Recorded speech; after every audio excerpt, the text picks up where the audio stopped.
हमारे प्रधानमंत्री भले कह दें कि मुसलमान जहाँ रहता है वो शांति से नहीं रहता, लेकिन 14 करोड़ मुसलमान हैं। सभापति जी, हमको याद रखना चाहिए 10,000 मुसलमान आया था इस देश में, उसको उस समय हम अरब सागर में नहीं डुबा सके, तो 14 करोड़ को अरब सागर में डुबाने वाले हम लोग। आप देख रहे हैं चंद्रशेखर का संसद में भाषण। चंद्रशेखर जी भारत के पीएम रह चुके हैं संसदीय जनतंत्र के अंतिम और वो जितना धारा प्रवाह बोलते हैं वो आपके सामने है। मुझे बहुत जानकारी तो नहीं, लेकिन थोड़ा बहुत राजनीति की जानकारी मुझको भी है। राजनीति शास्त्र का अध्ययन किया हूँ, 50 वर्षों से देश की राजनीति में हूँ। एक ज़माने में नाजी लोगों ने इसी तरह से संसद का उपयोग किया था। वही भाषा, वही भावना, वही अभिव्यक्ति हमें देखने को जिस प्रकार का भाषण उन्होंने दिया, शुरू तो उन्होंने इससे किया कि हम किसी का आक्षेप नहीं करना चाहते, देश में सहमति की राजनीति चाहते हैं, सब मिलकर के इस समस्या के जड़ में जाएं। और उसके बाद उन्होंने ये कहा कि कांग्रेस पार्टी ने गड़बड़ी की। कांग्रेस पार्टी 1984 में गड़बड़ी की है उन्होंने नहीं कहा, उन्होंने कहा 1920 में गड़बड़ी हुई। खिलाफत आंदोलन का उन्होंने विरोध किया और कहा कि कम्युनलिज्म वहाँ से शुरू हुआ। खिलाफत आंदोलन के नेता महात्मा गांधी थे, शायद उमा जी को मालूम है कि नहीं मालूम है। दुनिया ठीक है, मुझे मालूम है तो हमको भी ये मालूम है कि गांधी जी को मारने वाले कौन थे। इतिहास जो हम उन बातों में पढ़ना नहीं चाहते। तो मैं आपसे निवेदन करना चाहता हूँ कि गांधी को ये देश भुला दे, दुनिया आज याद कर रही है। जहाँ जनतंत्र है वहाँ के लोग याद कर रहे हैं, जहाँ जनतंत्र नहीं है वहाँ जनतंत्र के लिए लड़ने वाले याद कर रहे हैं। और गांधी के बारे में लुई फिशर ने जो किताब लिखी है, उमा जी मेरा निवेदन है कभी उसके बारे में पढ़ लीजिएगा कि जिस दिन गांधी जी मरे थे दुनिया के विभिन्न देशों में क्या प्रतिक्रिया हुई, किस तरह गरीब रोया था, किस तरह राजनेता रोए थे। एक सोवियत यूनियन को छोड़ करके, माफ़ कीजिएगा सोमनाथ चटर्जी जी, दुनिया का कोई ऐसा देश नहीं था जहां झंडे न झुके।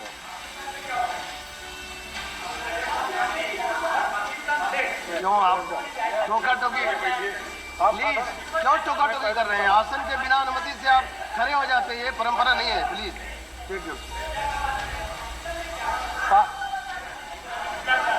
पाकिस्तान का उनको ज़्यादा मालूम होगा, लेकिन मोहम्मद अली जिन्ना ने पाकिस्तान के जो निर्माता थे उन्होंने गांधी के ऊपर बहुत शोक संवेदना प्रकट की थी और उन्होंने दुनिया का एक महान व्यक्तित्व बताया था।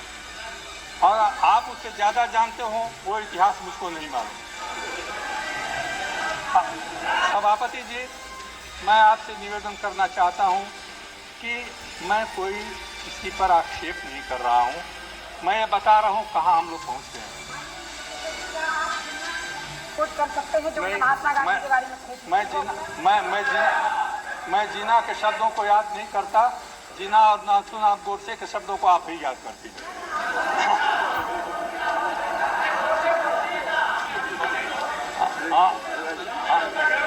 हाँ वो ठीक है, बराबर है। अरे भाई, तो हमको गर्व तो मत कराओ, तुमको गोडसे पर गर्व है तो हमको नहीं है। कि उमा जी से हमको ये उम्मीद नहीं थी। मैं समझता था कि उन्होंने जैसा भाषण शुरू किया है वैसा ही उसका अंत करेंगे, लेकिन दुख के साथ कहना पड़ता है कि उन्होंने उन सिद्धांतों का प्रतिपादन किया जो सिद्धांत फासिस्टवाद के जड़ में। चंद्रशेखर जी के भाषण का कोई जवाब नहीं, जर्मनी को वहाँ पर पहुँचाए थे। वो हम इतिहास को तत्काल हर बात का जवाब हाजिर जवाबी थे। संसद के जरिए आया था, इसी संसद का उन्होंने उपयोग किया था। संसद माने इस संसद का नहीं, इसी प्रकार की संसद का उन्होंने उपयोग किया था। आज उमा जी अपना भाषण नहीं दे रही थी, भाषण दे रही थी उस हिंदुत्व का जो हिंदुत्व इनके दिमाग में बैठा हुआ है कहीं न कहीं। क्षमा कीजिएगा अगर एक बात मैं कहूँ, बड़े आदर के साथ चंद्रशेखर जी का बेटा आज प्रधानमंत्री जी के बारे में एक दिन सार्वजनिक रूप से कुछ कहा था, आज उन बातों को तो नहीं कहूँगा, बीजेपी में है, लेकिन और अटल जी को मैं पिछले नरेंद्र मोदी का झंडा उठाए 40 वर्षों से जानता हूँ। 1962 में पहले संसद में आया था, तब से उनके बहुत नज़दीक रहा। अटल जी में और जो कमी हो, कभी अपनी भाषा को इस तरह बदलते उनको नहीं देखा।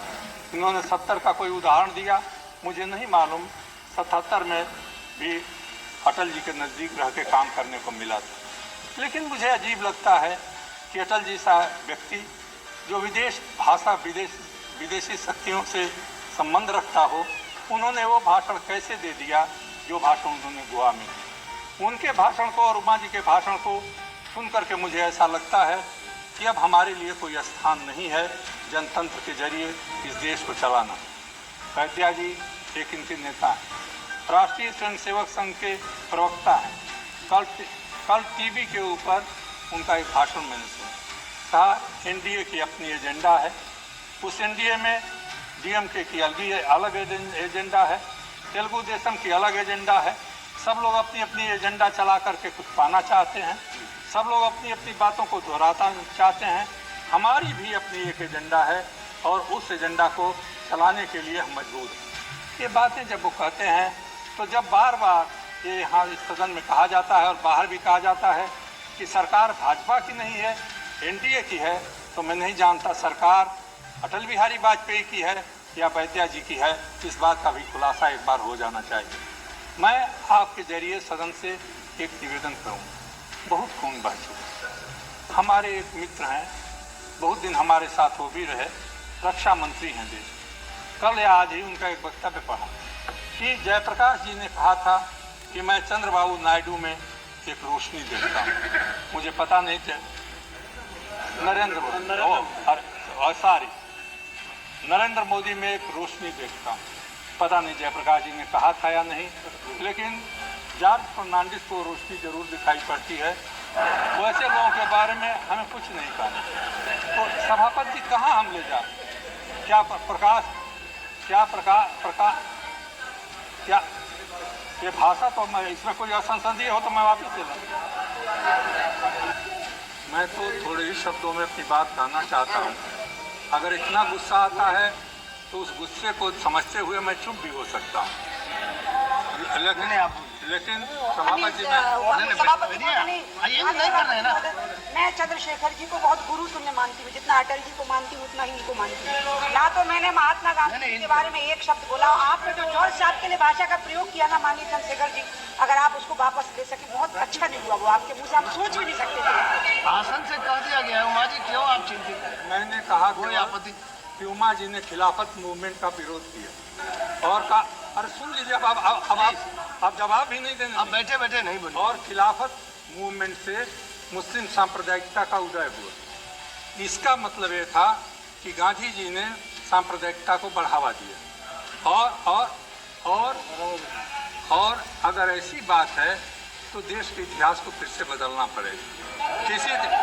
किसी देश में, अरे भाई आप तो चुप रहिए, आप भी उनसे क्यों कंपटीशन कर रही हैं? उमा जी से कोई कंपटीशन है क्या? मैं आपसे निवेदन ये करूंगा कि जब किसी देश से जनतंत्र मिटाना हो, उसकी सभ्यता और संस्कृति को ख़त्म कर देना हो, तो उनके प्रतीकों को सबसे पहले ख़त्म कर देना चाहिए। गांधी जी इस देश के प्रतीक हैं। गांधी जी इस देश की सभ्यता, संस्कृति और परंपरा के आदर्शों के उदाहरण हैं। उनको समाप्त करना देश की परंपरा को ख़त्म करना है। उन्होंने कहा सेकुलरिज्म तभी रहेगा जब हिंदू धर्म रहेगा। हिंदू धर्म क्या है उसकी व्याख्या अलग अलग हो सकती है। हिंदू धर्म की व्याख्या 400-600-800 वर्षों की नहीं है। हिंदू धर्म की व्याख्या 5000 वर्षों की है। वेदों से, उपनिषदों से वो निकली है। आप के जरिए मैं इस सदन को कहना चाहूँगा कि वेद के ज़माने में, उपनिषद के ज़माने में कोई मंदिर नहीं थे, कोई राम और शिव की पूजा नहीं होती थी। यज्ञों के जरिए, मंत्रों के जरिए, एक परंपरा के जरिए ये धर्म सारे देश में, सारी दुनिया में अपना प्रभाव रखता था। वहाँ जो उन्होंने श्लोक दोहराया कि भगवान तो आप देख रहे हैं मेरा YouTube चैनल अलग अलग है। आरबी सिंह यादव एडिटर। किस रास्ते से उस मंजिल आप इस पर जरूर टिप्पणी करें और चैनल को सब्सक्राइब भी करें। ये हिंदू धर्म है तो उसमें हिंदू, मुसलमान, सिख, ईसाई में कोई चंद्रशेखर जी का भाषण शायद आपने कभी नहीं सुना होगा, आप सुन रहे हैं तो इस पर अपनी टिप्पणी भी करें। क्या वही हिंदू धर्म है? क्या यही हिंदू धर्म है जो आज गुजरात में हो रहा है?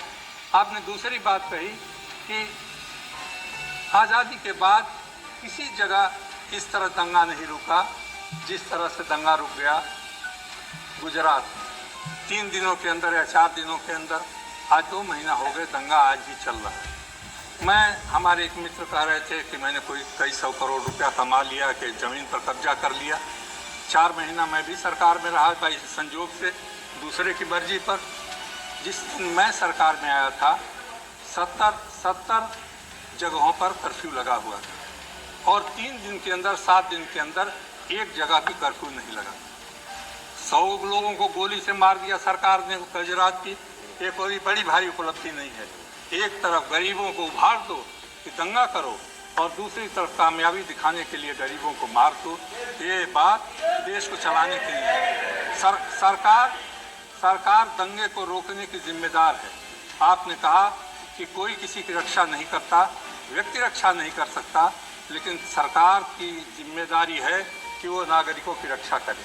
जो सरकार नागरिकों की रक्षा नहीं कर पाती उस सरकार को रहने का कोई अधिकार नहीं। और जो सरकार इस काम में निकम्मा साबित हो गई है उस सरकार को बर्दाश्त करना सबसे अधिक राजधर्म के विपरीत है। प्रधानमंत्री दूसरे को राजधर्म की शिक्षा देना चाहते हैं तो पहले अपने राजधर्म का पालन करना सीखें। और राजधर्म यह है कि केंद्र सरकार अगर कहीं निर्दोष लोगों की हत्या हो रही है, कहीं धर्म के नाम पर लोगों की हत्या की जा रही है, तो उसको रोकने का काम करें।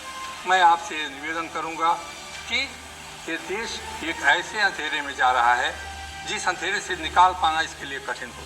मैं जानता हूँ भाषणों का असर नहीं होने वाला, चुनाव में जीत जाना आसान है, वोट से सरकार चलाना आसान है, लेकिन देश ऐसे नहीं चलेगा। और आज हम ही नहीं, केवल विरोध पक्ष के लोग नहीं, केवल गुजरात की जनता नहीं, आज दुनिया के लोग भारत के बारे में क्या दृष्टि रखते हैं, ये आपको और हमको सबको मिलकर के सोचना चाहिए। अभी 2-3 महीना पहले ही देश के प्रधानमंत्री, देश के विदेश मंत्री, देश के गृह मंत्री ये कहते थे कि भारत की प्रतिष्ठा दुनिया में बढ़ती जा रही है, ऊंची उठती जा रही है। जिस अमेरिका, कनाडा, यूरोपियन देशों के ऊपर हम अपनी वैदेशिक नीति की प्रखरता का बखान कर रहे थे, आज उनसे क्या ध्वनियाँ आ रही, आज उनसे क्या टिप्पणियाँ आ रही। हमको तो अभी सदन में चुप करा सकते हैं, लेकिन अभी इतना शक्तिमान देश नहीं हुआ है कि बाहर से आने वाली इन बातों को आप रोक सकें।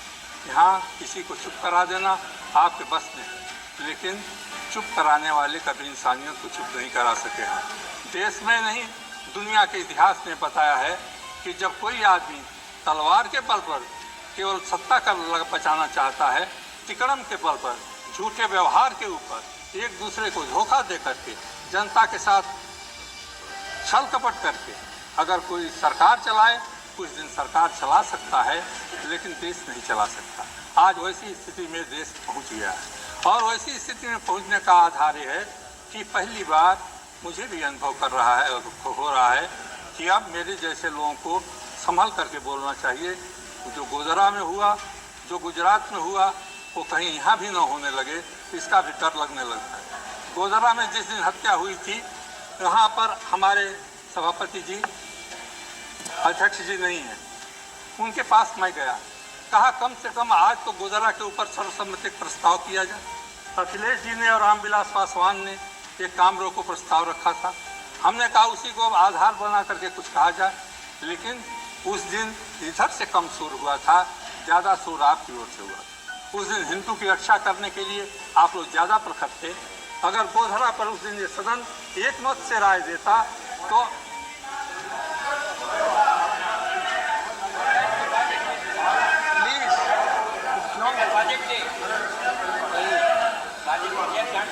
अगर गोधरा पर उस दिन प्रस्ताव हो जाता तो शायद कम से कम ये कहने का अवसर नहीं मिलता कि गोधरा के कारण ये सारा हत्याकांड हो रहा है, लेकिन वो नहीं हुआ। हम किसी की तरफ से मना किया गया और ये कहा गया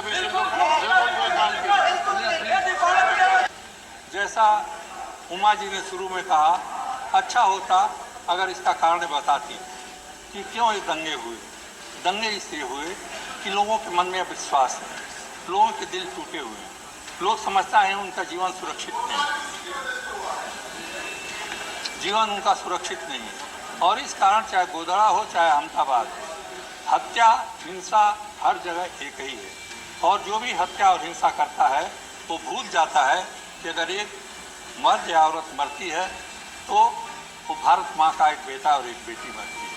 और इसीलिए कुछ लोग ये समझते हैं कि भारत माँ के लाडले बेटे अकेले वही हैं। अगर वो समझें कि दूसरे भी उसके बेटे हैं, दूसरी भी बेटियां हैं, तो शायद हमारे सोचने का तरीका अलग हो सकता है। 1984 में हुआ, क्या उसी को बराबर हम याद करते रहेंगे?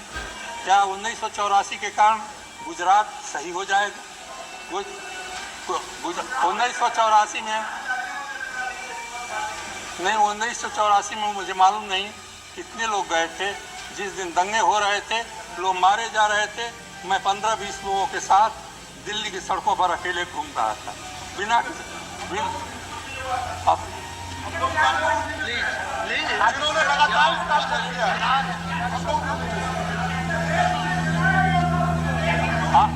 बैठे ना बोले कृपया। आप